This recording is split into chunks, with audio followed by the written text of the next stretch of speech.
Hello dear students, आज हम लोग डिस्कस करने वाले हैं मेथड ऑफ एपिडेमियोलॉजिकल स्टडीज़। एक एपिडेमियोलॉजिस्ट जो होता है वो हमेशा डिजीज़ को स्टडी करने के लिए 3 तरीके के मेथड को यूज़ करता है। इसमें पहला हमारे पास में है descriptive method of epidemiology, analytic method और experimental method. First, descriptive method. Descriptive method of epidemiological study is concerned with the study of frequency and distribution of disease and health related events in population in term of person, place and time. Descriptive जैसे नाम से ही पता चलता है कि यहाँ हम लोग डिस्क्रिप्शन की बात करने वाले हैं। तो एक ऐसी स्टडी जो एक एपिडेमियोलॉजिस्ट यूज़ करेगा किसी भी डिजीज़ को समझने के लिए या उसे जानने के लिए और उसको डिटेल स्टडी करने के लिए, वो डिस्क्रिप्टिव मेथड होगा। और इस मेथड के अंदर एक एपिडेमियोलॉजिकल स्टडी करने वाला एपिडेमियोलॉजिस्ट जो होगा वो स्टडी करेगा उस डिज़ीज़ की फ्रिक्वेंसी के बारे में और उस डिज़ीज़ के डिस्ट्रीब्यूशन एक पर्टिकुलर पॉपुलेशन के ऊपर। और उस स्टडी को करने के लिए वो 3 तरीके के विटनेसेस लेगा, जिसमें पहला होगा उसके पास में पर्सन, दूसरा होगा प्लेस और तीसरा होगा time. Witnesses in the sense, जैसे मैं बात करूं एक पर्टिकुलर पर्सन की, तो एक पर्टिकुलर डिजीज़ से एक समय पर, एक टाइम पर कितने लोग अफेक्टेड हुए। या अगर मैं बात करूं प्लेस की, तो एक पर्टिकुलर प्लेस के ऊपर एक पर्टिकुलर डिजीज़ से एक गिवन टाइम के अंदर कितने लोग अफेक्टेड हुए, और एक टाइम जिसके अंदर कितनी ऑकरेंस हुई है उस डिज़ीज़ की। पर्सन, प्लेस एंड टाइम, इन तीनों के रिगार्डिंग जो डेटाज कलेक्ट किए जाएंगे वो डेटा कुछ इस तरीके से होंगे। पर्सनल कैरेक्टरिस्टिक्स, जैसे कि कौन से एज ग्रुप के लोगों को ये बीमारी हुई, कौन से जेंडर वाले, कौन से रेस और मटेरियल स्टेट्स क्या थे। उसके अलावा कौन से ऑक्यूपेशन के लोगों को ये प्रॉब्लम ज़्यादा हुई, एजुकेशन ग्रुप क्या था, इनकम ग्रुप क्या था, क्लास कौन सी थी, डाइटरी पैटर्न के अंदर उनके अंदर क्या चेंजेस थे या क्या सिमिलरिटीज़ थी, या उनकी हैबिट्स क्या थी। सेकेंड डेटा जो होगा वो होगा प्लेस डिस्ट्रीब्यूशन। इट मीन्स कि किस एरिया में वो डिजीज़ का लोड ज़्यादा था और किस एरिया के अंदर उस डिजीज़ का लोड कम था, या किसको मैप के अंदर स्पॉट किया गया है एज अ हाई रिस्क, उस चीज़ को प्लेस वाले डेटा में कलेक्ट किया जाएगा। तीसरे पे आते हैं जो कि है टाइम डिस्ट्रीब्यूशन या टाइम ट्रेंड्स का मतलब कि एक वो डिज़ीज़ जिसकी हम बात कर रहे हैं, जिसके ऊपर स्टडी की जा रही है, जिसको डिटेल में या डिस्क्रिप्शन उसका लिया जा रहा है, वो डिज़ीज़ एक पर्टिकुलर ईयर में कितनी फैली, पर्टिकुलर सीज़न में कितनी फैली, मंथ, वीक, डेज, आवर्स, और ये सारी चीज़ें उसके ऑनसेट से लेकर के उस डिजीज़ के बारे में जहाँ स्टडी की जाएगी, जहाँ बताया जाएगा कि एक पर्टिकुलर टाइम पीरियड के अंदर उस डिजीज़ की ऑकरेंस कैसी थी, उसका डिस्ट्रीब्यूशन कैसा था, वो सारी चीज़ें इस टाइम कैटेगरी के अंदर कैलकुलेट की जाएगी। ये जो इन्फॉर्मेशन है वो हमें एक एसोसिएशन प्रोवाइड करवाता है उस फैक्टर के साथ में, जो कि एज हो सकता है, जैसे कुछ specific disease, example measles, diphtheria, pertussis, जो कि अर्ली चाइल्डहुड में होती है, जैसे कि कैंसर जो कि मिडिल एज के अंदर देखी जाती है ज़्यादातर, आर्थराइटिस ओल्ड एजेस के अंदर देखी जाती है, और कुछ हैबिट्स जैसे कि कुछ लोग स्मोकिंग करते हैं तो स्मोकिंग करने वाले लोगों के अंदर लंग कैंसर्स का दिखाई देना, और साथ ही साथ डाइटरी पैटर्न के ऑब्स्ट्रक्शन वाले लोगों के अंदर ओबेसिटी का होना। तो इन सभी डेटास को कलेक्ट किया जाता है या इनको एनालाइज किया जाता है एक पर्टिकुलर रेट, रेशियोज, परसेंटेज के फॉर्म के अंदर।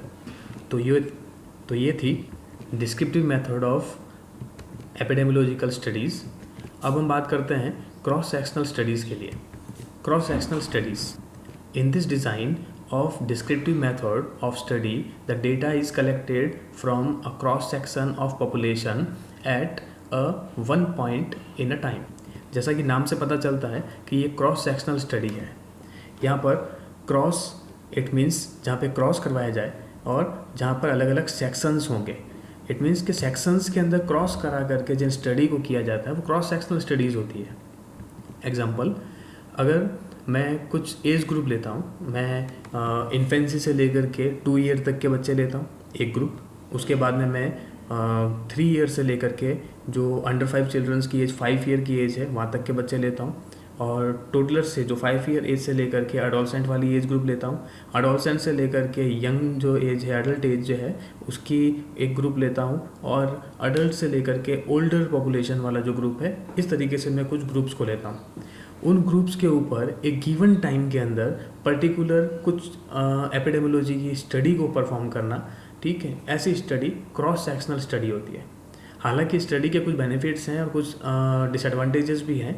इसका एडवांटेज तो ये है कि ये कम टाइम के अंदर ये जल्दी से पूरी हो जाती है। कोई भी एपिडेमियोलॉजिस्ट जो होगा वो स्टडी को बहुत ही जल्दी पूरा कर पाएगा, अपने ही टाइम के अंदर पूरा कर पाएगा। लेकिन इसका जो डिसएडवांटेज जो है, जिसके अंदर अगर मैंने अलग अलग ग्रुप लिए हैं, जैसे कि इन्फेंसी से 2 ईयर तक के मैंने बच्चे लिए थे, तो उन बच्चों का डेवलपमेंट या उनका ग्रोथ होगा तो वो डिफरेंट वे से हो रहा है। जब वो बच्चे जब अडोलसेंस से अडल्ट एज के वाले ग्रुप के अंदर आएंगे, जब उनके ऊपर वो स्टडी होगी, तो उस समय उनके अंदर वो चेंजेस डिफरेंट होंगे जो उससे पहले वाले ग्रुप के अंदर हुआ करते थे। इसीलिए क्रॉस सेक्शनल स्टडीज़ के अंदर एक्यूरेसी ऑफ डेटा के अंदर थोड़ा सा ऑब्स्ट्रक्शन जरूर आता है। क्रॉस सेक्शनल स्टडी का जो रिजल्ट है पॉपुलेशन पर अप्लाई किया जाता है, चूँकि क्रॉस सेक्शनल स्टडी जो है या क्रॉस सेक्शन जो है पॉपुलेशन का, वो बहुत ही केयरफुली सैम्पल्ड किए जाते हैं। तो इस तरीके से सैम्पल्ड होने के कारण से वो बहुत ही ज़्यादा रिस्पेक्टिव हो जाते हैं पूरी पॉपुलेशन के ऊपर स्टडी करने के लिए। इन अदर वर्ड्स, हम क्रॉस सेक्शनल स्टडी को स्नैपशॉट की तरह भी कह सकते हैं, जो कि हमें ऐसी इन्फॉर्मेशन प्रोवाइड करवाता है जो कि उस समय के अंदर सही होती है उस डिजीज़ को लेकर के। इसी कारण से इसे प्रिवेलेंस स्टडी भी कहा जाता है। एग्जाम्पल के तौर पर स्टडी ऑफ डायबिटीज़ और hypertension bye personal characteristics and lifestyle. Next हम बात करते हैं लॉन्गिट्यूडनल स्टडी के बारे में। क्रॉस सेक्शनल स्टडी के बाद में जो दूसरा हमारे पास आता है लॉन्गिट्यूडनल, नाम से ही पता चलता है लॉन्ग, इट मीन्स कि ये बहुत ही ज़्यादा लंबा चलने वाला स्टडी होगा। और इस स्टडी को करने के लिए किसी भी एपिडेमियोलॉजिस्ट को बहुत ही ज़्यादा लंबा टाइम देना होता है। इसी कारण से लॉन्गिट्यूडनल स्टडीज़ का जो डिसएडवांटेज ये भी है कि ये बहुत ही ज़्यादा टाइम कंज्यूम करता है, लेकिन इसके अंदर जो मिलने वाले डेटाज़ हैं उसकी accuracy comparing to cross sectional studies बहुत ही ज़्यादा करेक्ट होती है। डिस्क्रिप्टिव मेथड के बाद में नेक्स्ट जो हमारे पास आता है वो है analytic method of epidemiological studies. Descriptive study के बाद में एनालिटिक मेथड के अंदर ऐसा बताया जाता है कि एक पर्टिकुलर डिजीज़ से पीड़ित 2 ग्रुप को लिया जाए या कुछ ग्रुप्स को लिया जाए और उनको कंपेयर करते हुए स्टडीज़ की जाए। ऐसी स्टडी करने से एक एपिडेमियोलॉजिस्ट को एक आइडिया मिल जाता है या वो हाइपोथेसिस प्रिपेयर करने के लिए वो फैसिलिटेट हो जाता है। एग्जाम्पल, ओवरऑल बात करें तो एनालिटिक स्टडीज़ जो होती है वो क्रिटिकल थिंकिंग को डेवलप करने के लिए भी या क्रिटिकल थिंकिंग को डेवलप करते हुए स्टडी करने का एक मेथड होता है। Next is case control study. In this method, a group of people who have been diagnosed as having a particular problem, example lung cancer, are compared with a group of people who are similar in characteristics to that of cases, but they are free from the problem. Example, free from lung cancer under study. Case control studies को retrospective studies भी कहा जाता है, क्योंकि ये जब case हमारे पास में, चलो पहले समझते हैं केस कंट्रोल क्या है। यहाँ पर केस का मतलब और कंट्रोल का मतलब दोनों को हम समझते हैं। Case it means the actual diagnosed patient या जो जिसके अंदर एक्चुअल सिम्टम्स अवेलेबल है उस पर्टिकुलर डिजीज़ का, फॉर एग्जांपल लंग कैंसर हो सकता है। कंट्रोल इट मीन्स कि वो सारे सस्पेक्टेड लोग जो कि इसके कांटेक्ट में आने से वो लोग बीमार हो भी सकते हैं और नहीं भी हो सकते हैं, ठीक है। जो अभी तक क्लिनिकली डायग्नोस्ड नहीं है वो कंट्रोल, एंड द केसेस जो क्लिनिकली डायग्नोस्ड है पर्टिकुलर डिजीज़ को लेकर के। So the case control study is comparison between the clinically diagnosed patient and healthy persons. तो एक ऐसा स्टडी जहाँ पर केसेस और कंट्रोल के बीच में कंपैरिजन होगा, ऐसी स्टडी केस कंट्रोल स्टडीज़ कहलाती है। Next is cohort study. A cohort study is specific group of people at a certain time sharing common characteristics or experiences. Example, people born on the same day or the same year, couple married in the same year, a class of nursing students, people with same occupation, etc. जैसा कि case control method के अंदर, case control study के अंदर हमने पढ़ा था कि वहाँ पर केस और कंट्रोल के बीच में कंपैरिजन था। इट मीन्स कि एक इल पर्सन और एक हेल्दी पर्सन के बीच में कंपैरिजन था। इसीलिए वो एक शॉर्ट ड्यूरेशन का स्टडी भी होता है। बहुत कम टाइम के अंदर हम लोग केस कंट्रोल स्टडी को पूरा कर सकते हैं।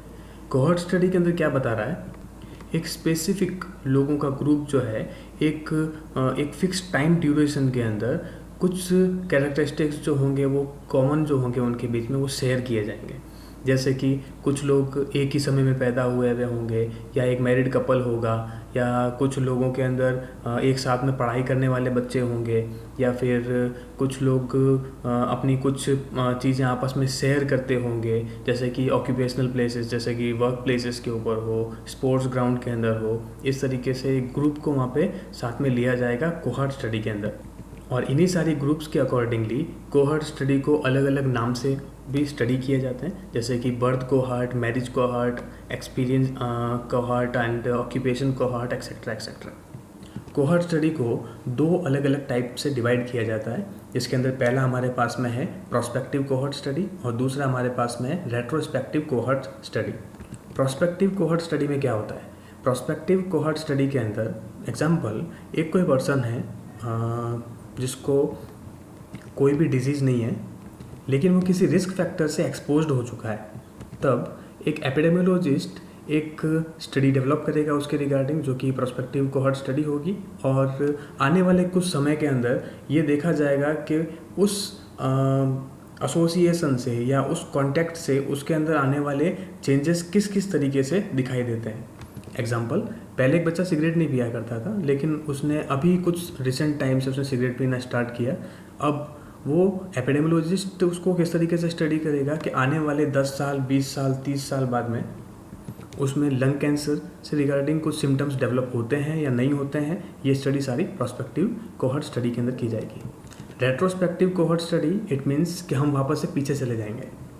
एक कोई पेशेंट आया लंग कैंसर वाला, अब एक एपिडेमियोलॉजिस्ट उसके ऊपर स्टडी करके ये पता लगाएगा कि आज से जब वो लंग कैंसर उसको हुआ है तो उसका पास्ट हिस्ट्री क्या था, उसके पीछे के कुछ ईयर्स को उसके अंदर उसको ऑब्जर्व करना होगा और ये देखना होगा कि पिछले कुछ समय से क्या वो आदमी सिगरेट पीता था या कुछ ऐसे लोगों से कांटेक्ट में था जिसके कारण से वो सिगरेट का स्मोक वो इनहेल कर गया, या और भी कुछ पर्टिकुलर रीज़न थे। इन सारी चीज़ों को वो ऑब्जर्व करेगा रेट्रोस्पेक्टिव कोहॉर्ट स्टडी के अंदर। In simple word, perspective it means कि हम लोग आने वाले समय के अंदर जो स्टडीज़ जो हमारे सामने आएगी वो, रेट्रोस्पेक्टिव इट मीन्स कि हम लोग पास्ट हिस्ट्री को देखते हुए उसको डायग्नोज करेंगे।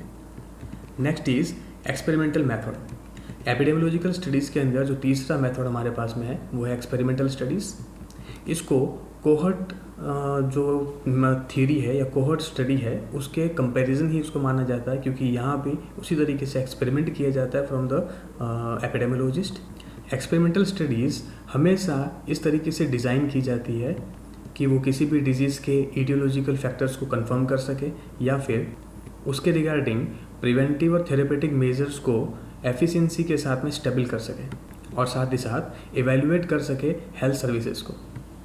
इसीलिए एक एपिडेमियोलॉजिस्ट एक्सपेरिमेंटल स्टडीज़ के अंदर इंटरवेंट करता है उन सारे ट्रीटमेंट्स को और उन टेक्निक्स को उन सारे ग्रुप के ऊपर जो कि एक्सपोज्ड है किसी कॉजेटिव ऑर्गेनिज्म, कॉजेटिव फैक्टर और किसी डिजीज से, और साथ ही साथ प्रिवेंट करता है बाय प्रिवेंटिव और थेरेपेटिक मेजर्स टू इम्प्रूव और इन्फ्लुएंस हेल्थ और prevent diseases. Thank you dear students, I hope आप लोगों को समझ में आया होगा। Thank you.